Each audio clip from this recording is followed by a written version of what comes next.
Hello बच्चों, welcome to Sunil academy. और कल हमने बेसिक्स पढ़े थे रिलेशन एंड फंक्शन चैप्टर के।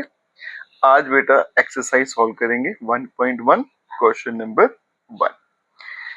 रिलेशन से रिलेटेड जो भी कंसेप्ट थे बेटा वो कल हमने पढ़ लिए थे और वही कंसेप्ट यूज करके हम इन क्वेश्चन को सॉल्व करना सिखाएंगे और जितना आसानी से हो सकेगा आपको बताएंगे कितने इजीली और आसानी से इसको सॉल्व कर सकते हैं।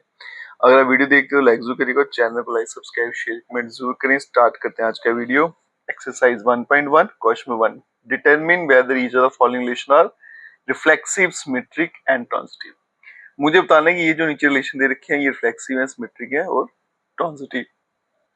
पहला पार्ट क्या है बेटा, relation R in the set. मुझे सेट दे रखा ए 1 से लेके 14 एलिमेंट है। डिफाइन कैसे, R is equal to x y, मतलब पेयर है इसमें कौन और आपस में रिलेशन का उनका 3x minus y is equal to 0।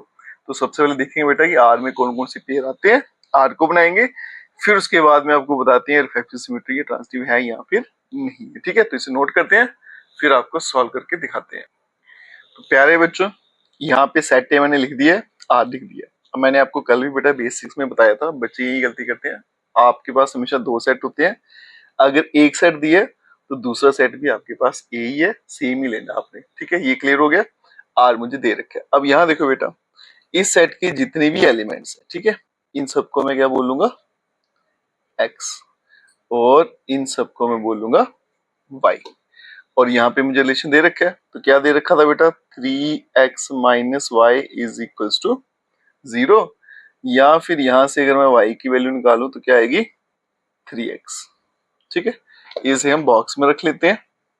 ये रिलेशन आ गया x और y के बीच में। अब x की वैल्यू डालते आएंगे और देखते आएंगे कि x वाला वैल्यू जो है वो y से किसके साथ अटैच्ड है। अब यहाँ पे देखो, जैसे x की वैल्यू बेटा 1 डालूंगा तो y का आंसर क्या आ जाएगा, 3। x की वैल्यू 2 डालेंगे, y का आंसर 6 आएगा। x की वैल्यू 3 डालेंगे, y का आंसर 9। x की वैल्यू 4 डालेंगे, y का आंसर 12 आ गया। फिर x के लिए 5 डालेंगे तो y का आंसर आएगा 15। और y की लास्ट वैल्यू 14 है, वो इसमें है ही नहीं है, इसलिए मेरे पास जो r रिलेशन बनेगा उसमें जो पेयर आएंगे 1 3 2 6 3 9 और 4 12। ठीक है जी, तो r मेरे पास बन गया। कभी कभी तो बेटा क्वेश्चन में बना बनाया मिल जाएगा, कभी कभी खुद बनाना पड़ता है। ठीक है, जैसे r बन गया। अब चलते हैं बेटा, सबसे पहले देखते हैं क्या ये रिफ्लेक्सिव है या नहीं है। तो पार्ट 1 आ गया रिफ्लेक्सिव।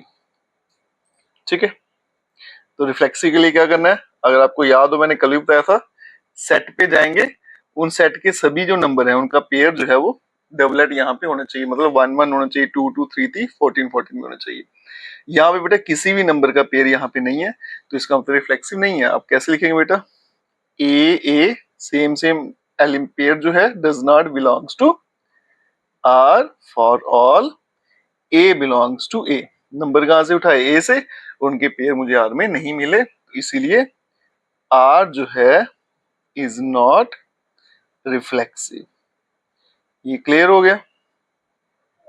ठीक है, अब चलते हैं पार्ट बी पे। वो आ गया मेरे पास सिमेट्रिक। ठीक है, पार्ट बी में देखेंगे बेटा क्या ये सिमेट्रिक है या फिर नहीं है। तो अगर आपको याद हो तो मैंने बोला था सिमेट्रिक के लिए क्या करना है बेटा, मुझे आर में जाना है और जितने भी पेयर है उनको उल्टा करके देखना है। ठीक है, उनका उल्टा करके जो आंसर आएगा वो भी इसके अंदर होना चाहिए। तो यहाँ पे देखो 1 3 का उल्टा 3 1 नहीं है, तो यहीं पे फेल हो गया।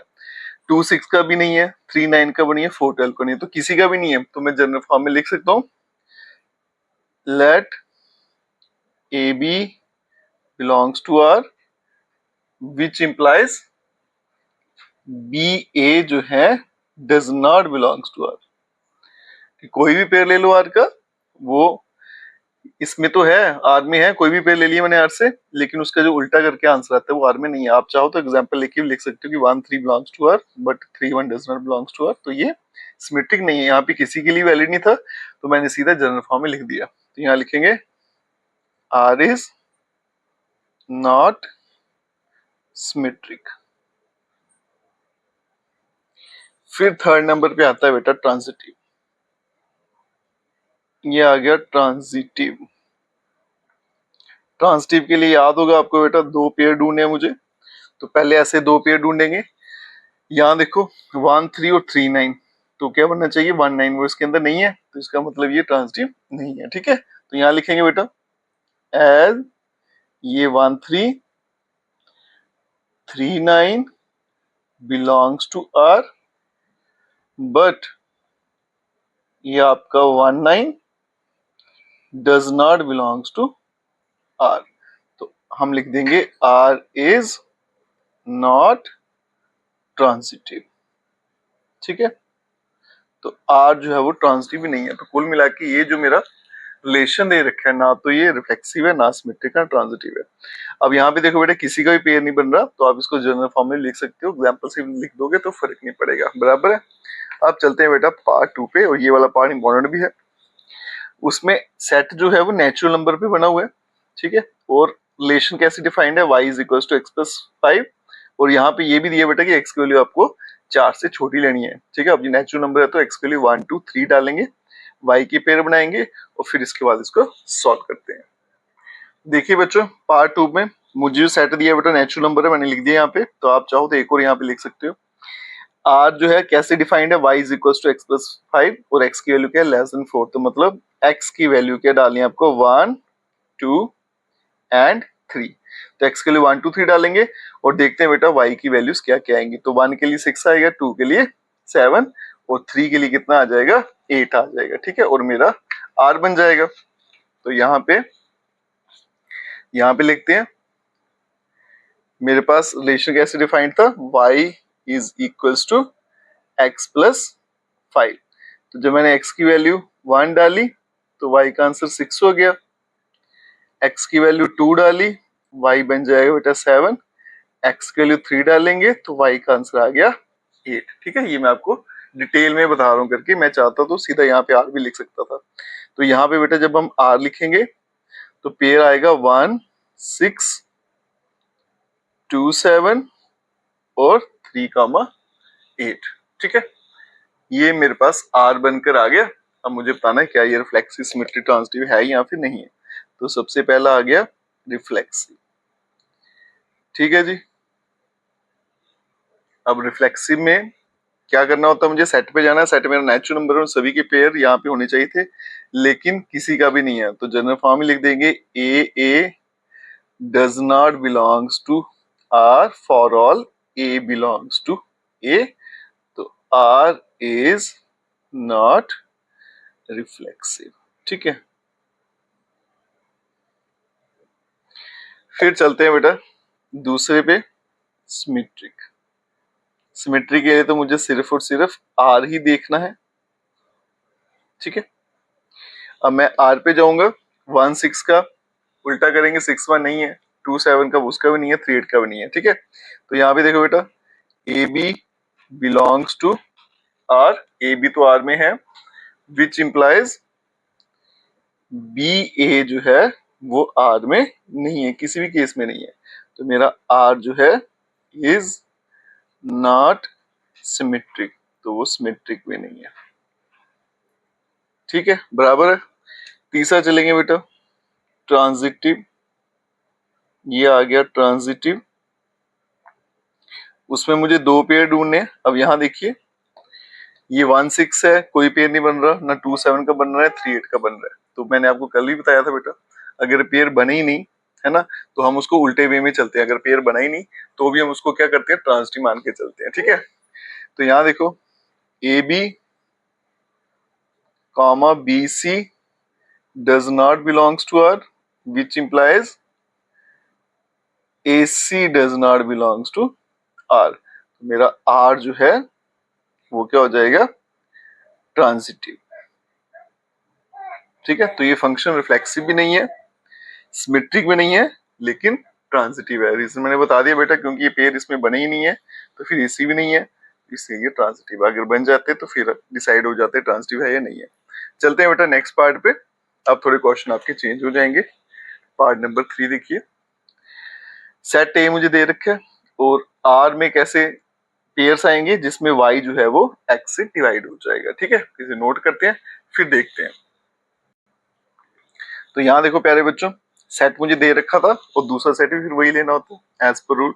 और यहाँ पे आर आ गया, आर में क्या y is divisible by x। सबसे पहले समझिएगा बेटा y कौन है, x कौन है, और ये सारे एलिमेंट x है और ये सारे एलिमेंट मेरे पास y है। तो जो y है वो x से डिवाइड होने चाहिए, ठीक है। तो पहले 1 को देखते हैं बेटा, 1 1 से डिवाइड हो जाता है तो r के अंदर क्या आएगा, 1 1 आएगा, ठीक है। मैं सीधे r बनाने जा रहा हूँ, नहीं तो बड़ा लेंथी हो जाएगा, एक एक करके दिखाऊंगा। तो 1 1 से डिवाइड है तो पहला आ गया, फिर 1 किसी से डिवाइड नहीं होगा, ठीक है। पॉइंट और आंसर भी नहीं चाहिए, बिल्कुल मुझे नेचुरल नंबर आंसर होना चाहिए, वही कंसीडर होंगे। 2 जो है 1 से डिवाइड हो जाता है तो पेयर क्या बनेगा, 1 2। 2 2 से भी हो जाता है तो 2 2, ठीक है। उसके बाद में 3 की बारी बेटा, 3 1 से हो जाता है, 3 3 से भी हो जाएगा, ठीक है, 2 हो गए। उसके बाद में किसी से डिवाइड नहीं होने वाला। फिर आएगा बेटा 4, 1 से हो जाएगा, फिर बेटा 4 जो है वो 2 से भी हो जाएगा, फिर हमारे पास जो 4 है वो 4 से भी डिवाइड हो जाएगा। उसके बाद में किसी से नहीं होगा। फिर 5 की बारी है, 5 जो है वो 1 से तो हो जाएगा डिवाइड, उसके अलावा 5 से ही होगा। फिर 6 की बारी है बेटा, 6 1 से हो जाएगा, 6 बाई साहब 2 से भी हो जाएंगे और 6 बाई साहब 3 से भी हो जाएंगे और लास्ट में 6 6 से भी डिवाइड हो जाएगा। बराबर है बेटा, आर बन गया। अब बताएंगे रिफ्लेक्सिव सिमेट्री ट्रांजिटिव। तो यहाँ देखो 1 से लेके 6 तक एलिमेंट है, 1 1 भी है, 2 2 भी है, 3 3 भी है, 4 4 भी है, 5 5 भी है और 6 6 भी है ना। तो ये सीधा दिख रहा है मुझे रिफ्लेक्सिव, तो ये है। तो आ जाएंगे पार्ट 1 पे, रिफ्लेक्सिव, ठीक है। अब यहाँ देखिए, तो सभी के पेयर यहाँ पे मिल गए आपको। तो हम लिखेंगे double A belongs to R for all A belongs to A. तो आर जो है वो रिफ्लेक्सिव हो जाएगा, देयरफॉर आर इज रिफ्लेक्सिव। बराबर है, एक हो गया। अब चलते हैं बेटा सिमेट्रिक की तरफ। दूसरा आ गया सिमेट्रिक।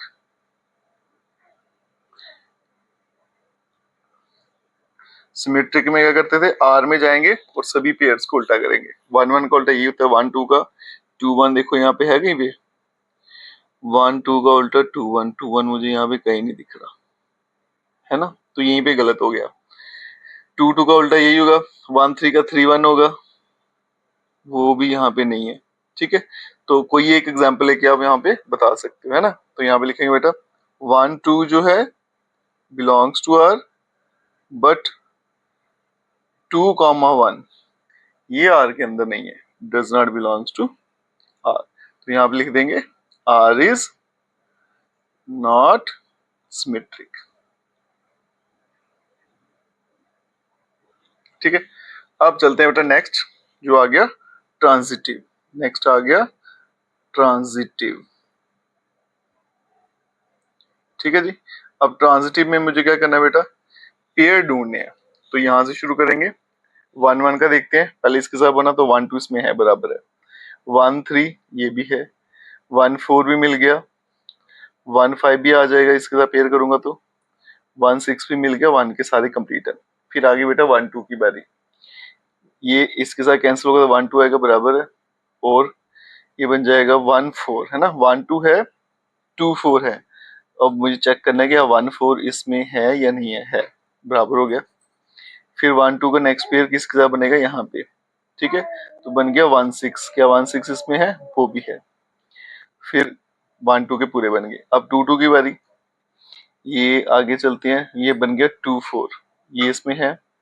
और इसके अलावा ये बनेगा 2 6, ये भी इसमें है। फिर आगे बेटा 1 3 की बारी, तो ये आएगा 1 3, ये इसमें है। और 3 से स्टार्ट होने वाला ये आ गया 1 6, 1 6 भी है इसमें, बराबर है।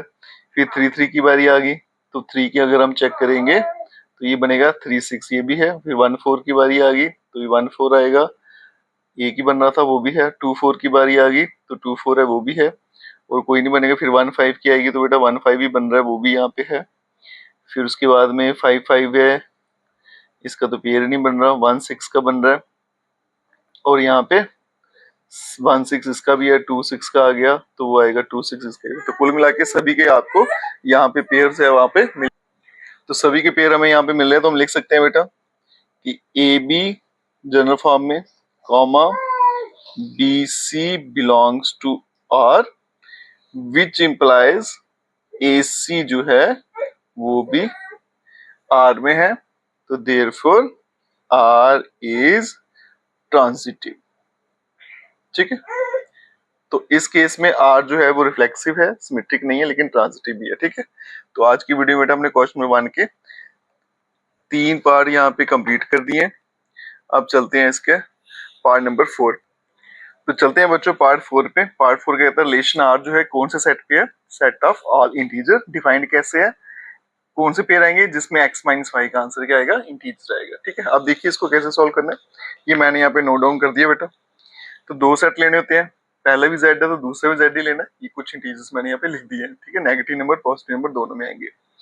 डिफरेंस क्या होना चाहिए बेटा, दोनों का x और y का डिफरेंस जो है वो इंटीजर होना चाहिए। मतलब ये सारे नंबर मेरे पास x है और ये सारे नंबर y हैं, इनको माइनस करूंगा और आंसर क्या आना चाहिए, इंटीजर। ठीक है, अब देखिए इसको कैसे प्रूफ करेंगे।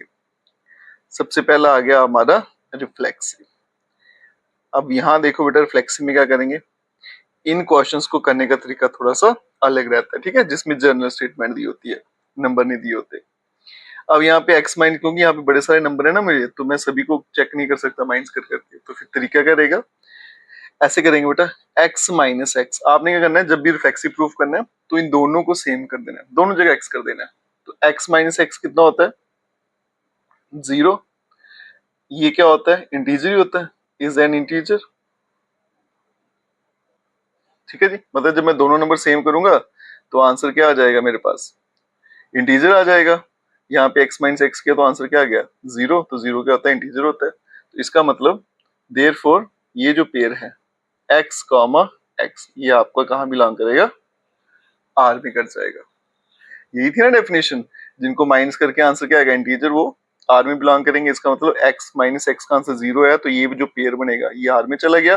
जब सेम सेम एलिमेंट जो है वो आर में चला जाए, for all x belongs to z, तो इसका मतलब आपका जो r है वो रिफ्लेक्सिव हो गया।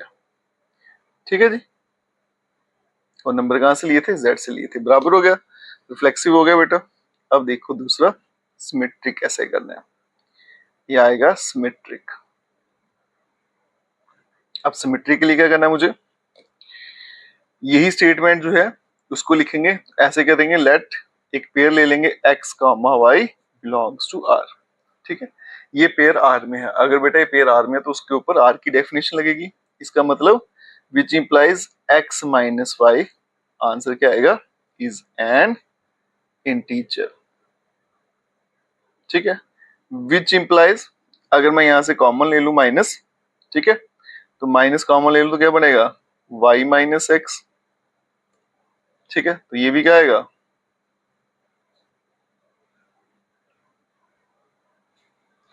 ठीक है।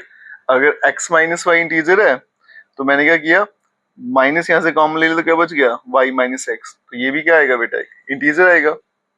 देयरफॉर अगर y माइनस एक्स का आंसर क्या आएगा, इंटीजर आया, तो इसका मतलब ये जो पेयर है y कामा एक्स, ये भी कहां बिलोंग कर जाएगा, r में। तो r मेरा क्या बन जाएगा, इज सिमेट्रिक।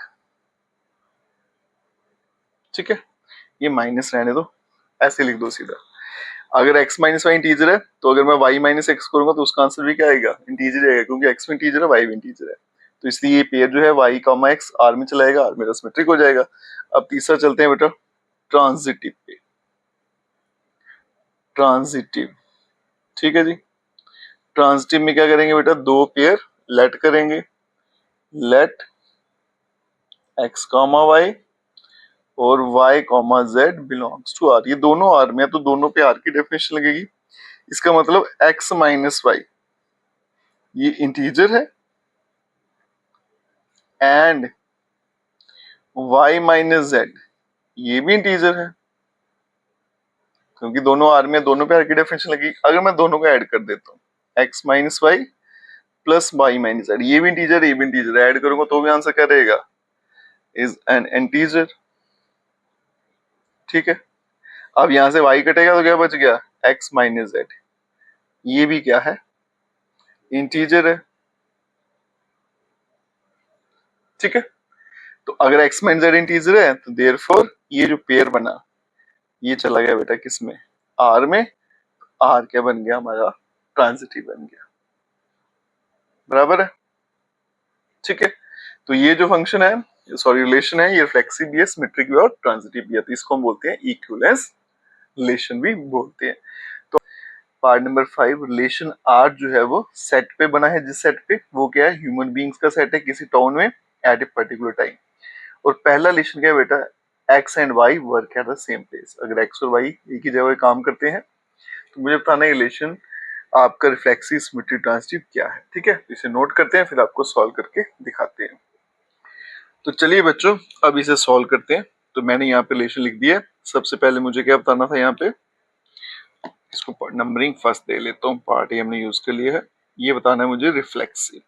अब देखिएगा बेटा, अगर आपको स्टेटमेंट दे रखी है तो उस केस में रिफ्लेक्सिव सिमेट्रिक ट्रांजिटिव कैसे बताते हैं।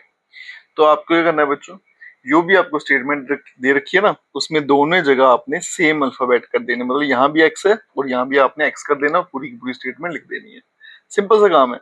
यहाँ एक्स है और वाई को बदले में क्या लिखो, एक्स, और ये स्टेटमेंट लिख दो। तो क्या बनेगी बेटा, x and x work at same place, ठीक है। ये बना, ये पहला स्टेप रहेगा रिफ्लेक्सिव कैसे प्रूव करना है। ये कहता है एक्स और एक्स दोनों जो है वो सेम जगह पे काम करते हैं। देखिए बंदा सेम है तो काम करने की जगह भी सेम ही रहेगी। तो ये स्टेटमेंट बिल्कुल ट्रू है। तो यहाँ पे लिख देंगे बेटा विच इज ट्रू, ये बिल्कुल ठीक है।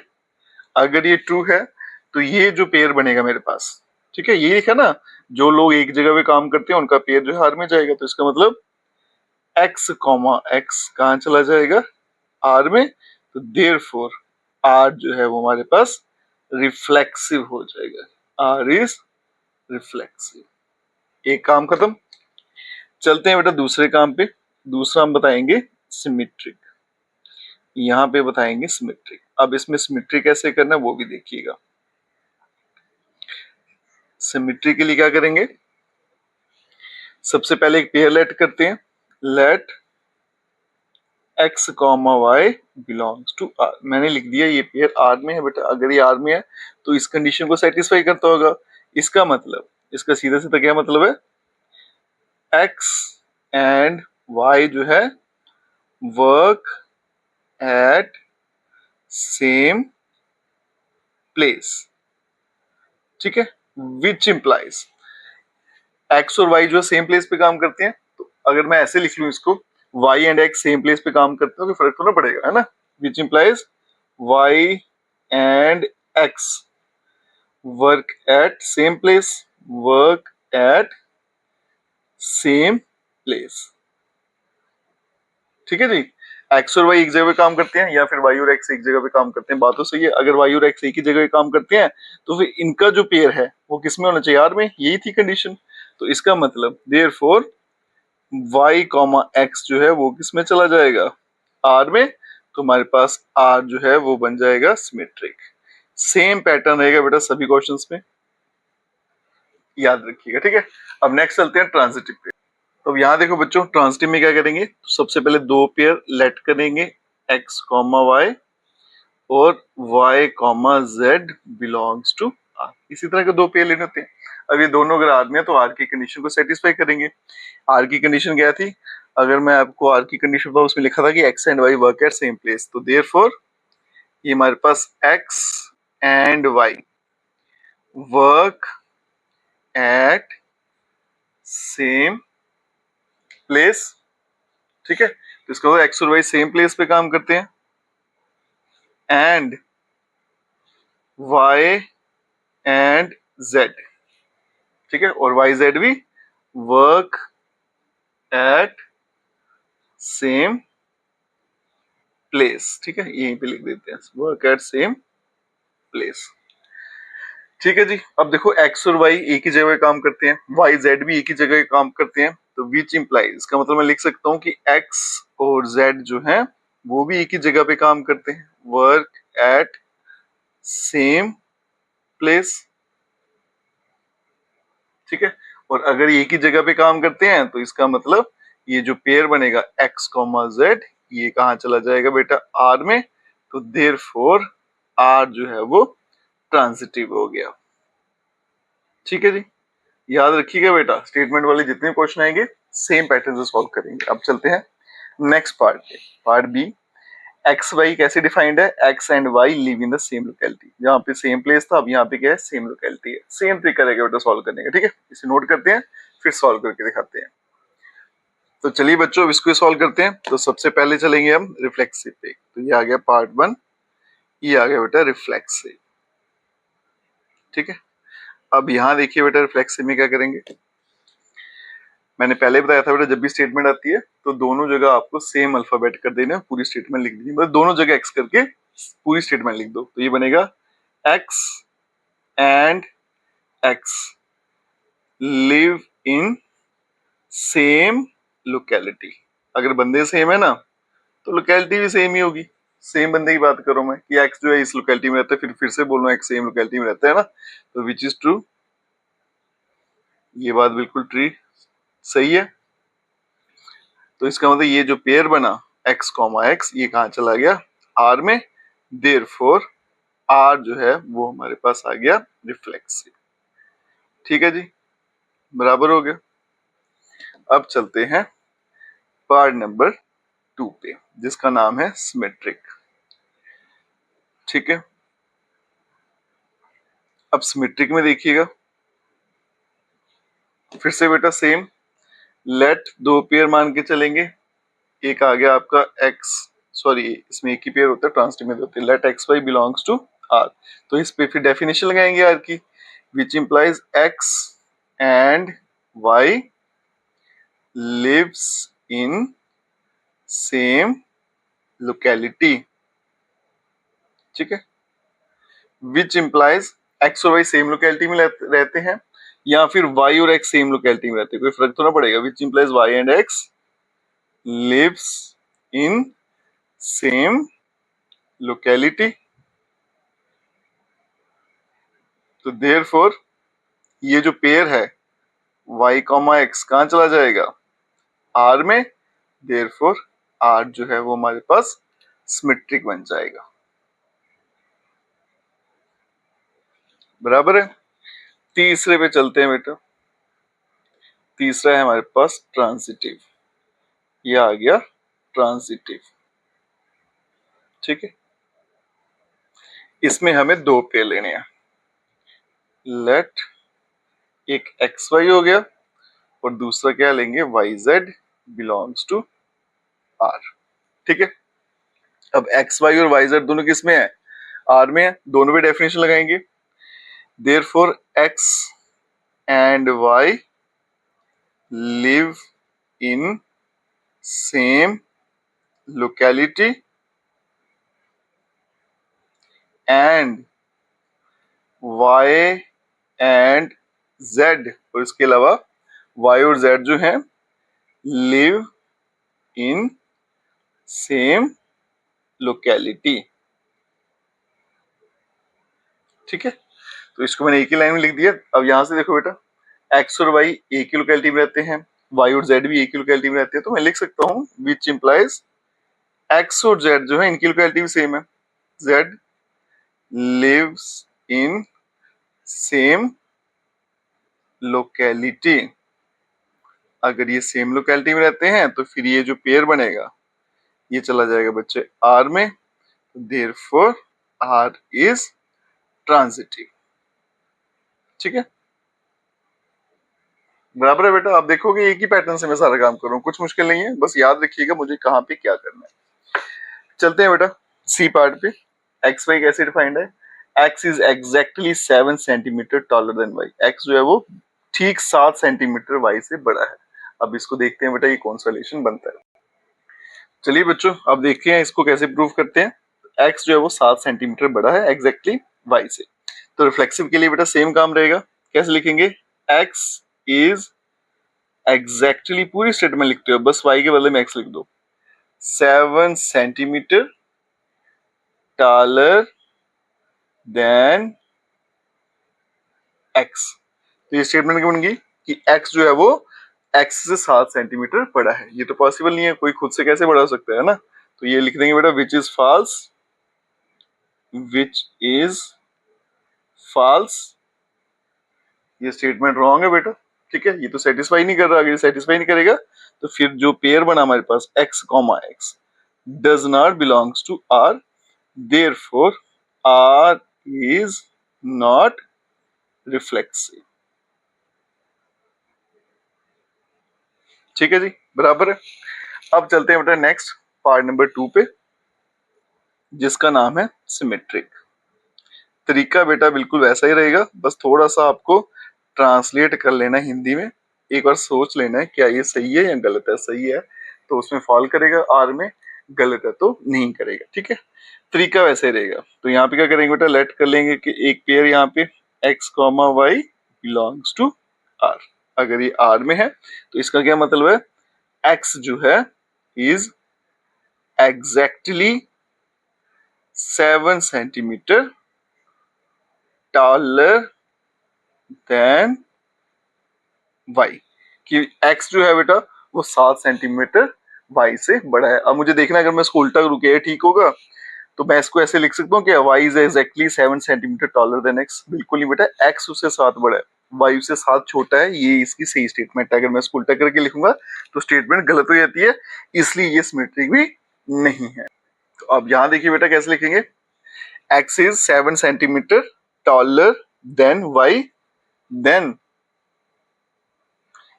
आपको जो y है वो 7 सेंटीमीटर उससे बड़ा नहीं हो सकता, छोटा ही होगा ना। देन y जो है इज एग्जैक्टली 7 सेंटीमीटर, वो उससे कम ही है, लेसर देन x। ठीक है, तो ये उससे बेटा 7 सेंटीमीटर कम आएगा। तो मैं इसको ये ऐसा नहीं लिख सकता कि y जो है वो उससे 7 सेंटीमीटर बड़ा है, क्योंकि x जो है वो y से 7 सेंटीमीटर बड़ा है, तो y जो है वो 7 सेंटीमीटर कम है। ये स्टेटमेंट सही है, लेकिन वो स्टेटमेंट गलत है कि वो इससे 7 सेंटीमीटर बड़ा है। देयरफॉर, इसलिए ये जो पेयर आएगा yx, ये does not belongs to r, तो therefore r is not symmetric. तो ये भाई साहब सिमेट्रिक नहीं है। ठीक है जी, अब चलते हैं पार्ट नंबर 3, जिसमें हमने ट्रांजिटिव प्रूफ करना है। ठीक है जी, ये आ गया बेटा ट्रांजिटिव।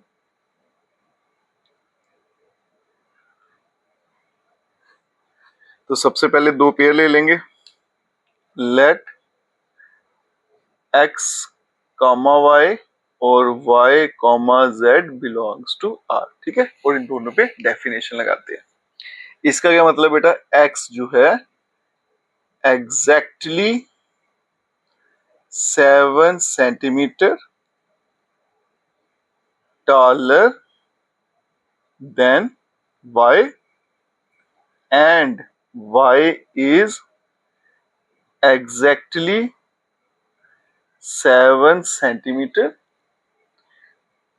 taller than z। ठीक है, इसे एक बार पढ़ लो बेटा, x जो है वो y से 7 सेंटीमीटर बड़ा है, y जो है वो z से भी 7 सेंटीमीटर बड़ा है। तो इसका क्या मतलब हुआ, x जो है, इसके जो कंक्लूजन का निकलेगा कि x जो है बेटा वो 14 सेंटीमीटर z से बड़ा है। ठीक है, विच इंप्लाइज x इज, या तो ऐसे लिख लो कि 14 सेंटीमीटर टॉलर देन y, या फिर लिख लो x is not exactly 7 centimetre taller then z। तो x जो है वो उसे 7 सेंटीमीटर एक्जैक्टली बड़ा नहीं है, वो उसे 14 सेंटीमीटर बड़ा निकला। तो इसका मतलब ये जो पेयर बना x comma z does not belongs to r, therefore r is not transitive. ठीक है जी, बराबर है ये भी बेटा। अब चलते हैं हम नेक्स्ट पार्ट पे, part number D. Part number D क्या कहता है, आर रिलेशन किस पे डिफाइंड है बेटा, x is wife of y. इसको बिल्कुल ध्यान से करिएगा। ठीक है, एक्स जो है वो वाई की वाइफ है, तो मतलब ये फीमेल है ये मेल है, इस बात को ध्यान रखना। और फिर इसको सॉल्व करते हैं।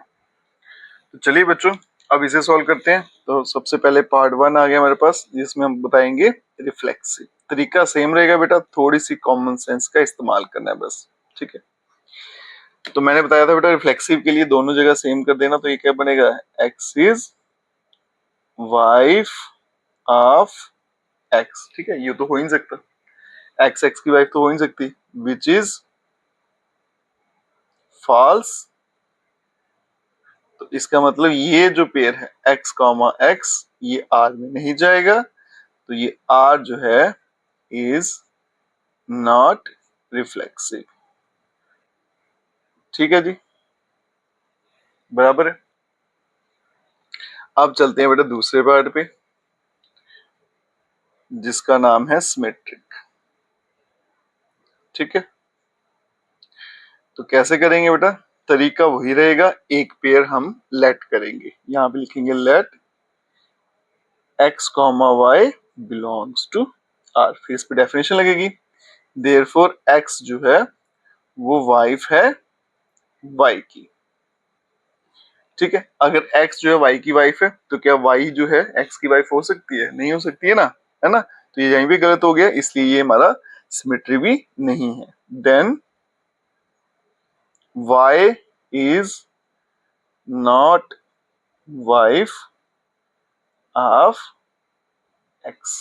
ठीक है, तो इसका मतलब ये जो पेयर है वाई एक्स ये R में नहीं जाएगा, R इज नॉट सिमेट्रिक। ठीक है जी, बराबर है। अब चलते हैं पार्ट नंबर 3 पे, जिसका नाम है ट्रांजिटिव। ठीक है, इसमें पहले बेटा दो पेयर लेंगे, तो यहां पे लिखेंगे लेट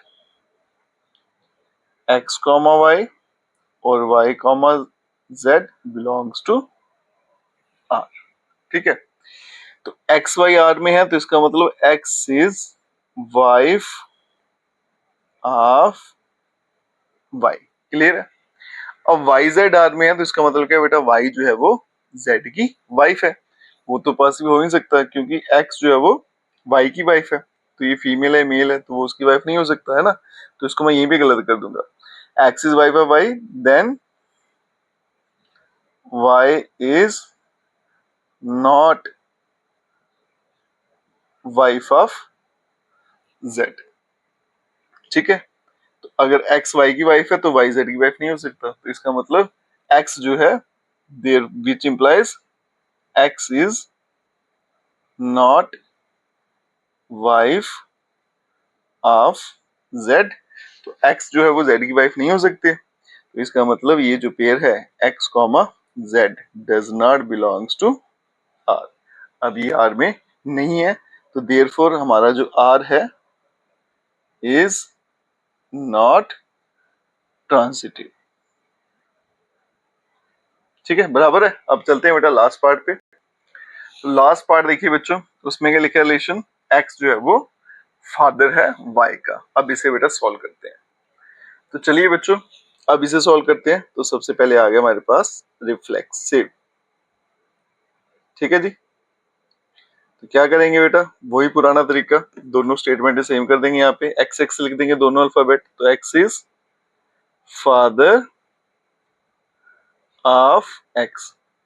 एक्स जो है वो एक्स का फादर है, तो पॉसिबल ही नहीं है ना, तो which is false, which is not possible लिख लो या फॉल्स लिख लो, ऐसा हो ही नहीं सकता, तो इसका मतलब एक्स कॉमा एक्स जो है वो आर का हिस्सा नहीं है, तो इसका मतलब आर जो है वो रिफ्लेक्सिव नहीं, इज नॉट रिफ्लेक्सिव। ठीक है जी, अब चलते हैं बेटा सेकंड पे, जिसका नाम है सिमेट्रिक। ये आ गया मेरे पास सिमेट्रिक। अब सिमेट्रिक में देखिए, लेट एक पेयर लेट करते हैं हम, x y belongs to R, तो इस पे डेफिनेशन लगाएंगे, x is father of y. अब यहां देखो बेटा, एक्स जो है वो वाई का फादर, मतलब ये फादर है, ये बेटा है। अगर इसको उल्टा करूं तो ये y is the father of x, वो पॉसिबल नहीं है क्योंकि बेटा अपने फादर के फादर नहीं ना हो सकता। Then y is not father of x, तो ये गलत हो गया, तो इसका मतलब y कॉमा x जो है does not belongs to r, क्योंकि y अगर फादर होता x का तो ही ये पेयर जाता, तो इसमें नॉट आ गया तो ये नहीं जाएगा। इसका मतलब r जो है इज नॉट सिमेट्रिक। ठीक है जी, ये भी बराबर है। अब चलते हैं थर्ड पे, जिसका नाम है ट्रांजिटिव। ये आ गया बेटा ट्रांजिटिव। अब यहां देखिए, ट्रांजिटिव के लिए क्या करना है मुझे, दो पेयर इसमें लेट करेंगे। लेट एक ले लेंगे एक्स वाई और दूसरा आ गया y z belongs to R. X y R में तो इसका मतलब एक्स जो है वो फादर है वाई का एंड वाई जो है वो फादर है जेड का। बिल्कुल पॉसिबल ऐसा हो सकता है। ठीक है, उस हिसाब से देखो एक्स इसका फादर है, ये जेड का फादर है ना, तो ये उस हिसाब से क्या बन गया, दादू बन गया। एक्स जो है वो ग्रैंड फादर बन गया जेड का, है ना, विच इंप्लाइज एक्स जो है is not father of Z. तो ये जेड का फादर नहीं हुआ, तो फिर ये जो पेयर बना एक्स कॉमा जेड ये आर में नहीं जाएगा और therefore R is not transitive.